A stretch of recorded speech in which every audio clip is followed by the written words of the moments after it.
ଧନ କୁହ କଣ କହିଲା କଣ କରୁଛି? ଏଇ ବିସ୍ଲେରୀ ପାଣି ପିଉଛି ଆଉ। କଣ ବିସ୍ଲେରୀ ପାଣି କୋଉଠିଥିଲା? ଦୋକାନରେ କଣ ନାହିଁ ଆଉ ଦୋକାନରେ ଅଛି ପୁରା।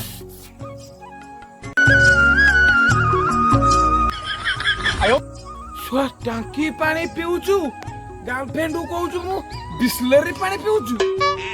ଛୋଟ ଗରିବ କୋଡିକା ଗରିବ ତୁ। ଧନ ରଖ ରଖ ରଖ ଭାଡୁଆ ସାଙ୍ଗ ପିଲା ଏନେ ରଖ ରଖ ରଖ ମୁଁ ପଛରେ କଲ୍ କରିବି ଆଉ। ଶଳା ମୁଁ ଯାହା କହିଲି ତୋର କଣ ଅଛି? ତୋର କଣ ଅଛି? ତୋର ଗ୍ୟାସ୍ ଫାଟୁଛି? ମୁଁ ବିସ୍ଲେରୀ ପାଣି ପିଇନି କି ଟାଙ୍କି ପାଣି ସେ ଜାଣୁଛି ସେ ଜାଣୁନି ତୁ ଜାଣୁଛୁ ତୁ କଣ ସମସ୍ତଙ୍କୁ କହିବୁ? ଶଳା ମିଛ କଥା କହିବାର ଝୋର ଯିବ ନଷ୍ଟ କରୁଛୁ ତୁ କାଇଁ କହୁନୁ ତୋର ଫାଟୁଛି ଫାଟୁଛି ତୋର ଫାଟୁଛି? ନାଇଁ ନାଇଁ ମୋର ଯେତିକି ଫାଟୁଛି ତୋର ସେତିକି ଫାଟୁଛି ଜଣା ପଡୁଛି।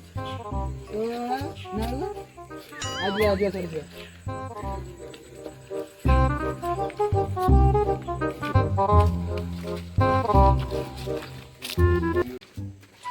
ଏଇଠି ବସିବା ଆଉ କଣ କରିବା?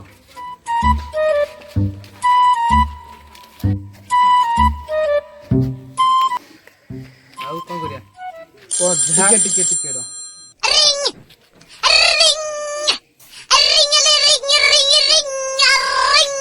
ମାଣ୍ଡୁଟା ଫୋନ କଲା ଏଇଟା କିଛି କହିବୁନି ହେଲା?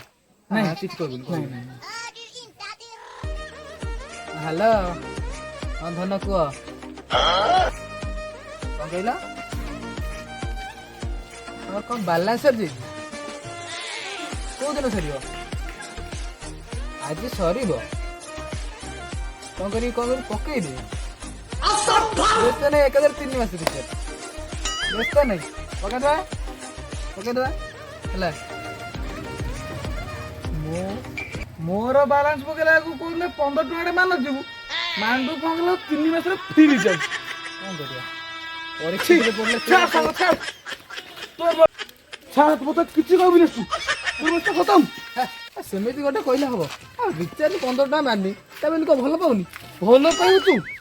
ମୁଁ ତାକୁ କହିଦେଇଛି ମତେ ବାଲାନ୍ସ ଟା ପକେଇବାକୁ କହିଛି ହେଲା। ଆଉ ମୁଁ ତ ଦେଖୁଛି ଚଢେଇ କହିଦେଲେ କେତେ 3 ମାସର ଆଉ ପଇସା ପତ୍ର ତ ନାହିଁ। ତୋ ପାଖରେ କେତେ କଣ ଅଛି? ଟଙ୍କାଟା ଥିଲା ନାହିଁ ଚାକିରି ଗଳି ପଡିଛି। ଟଙ୍କାଟା କଣ ହବ? କଣ ଆଉ କିଛି ବି କରିହବନି। କଣ କରିବି ପଇସା କୋଉଠି ଗୋଟେ ବ୍ୟବସ୍ଥା କରିବାକୁ ପଡିବ। ଚାଣ୍ଡାଳଟା ଯଦି ଗୋଟେ ମାସ କହିଥାନ୍ତି 250 ଟଙ୍କା ହେଇଯାଇଥାନ୍ତା। କଣ 3 ମାସରେ କେତେ କହିଦେଲି?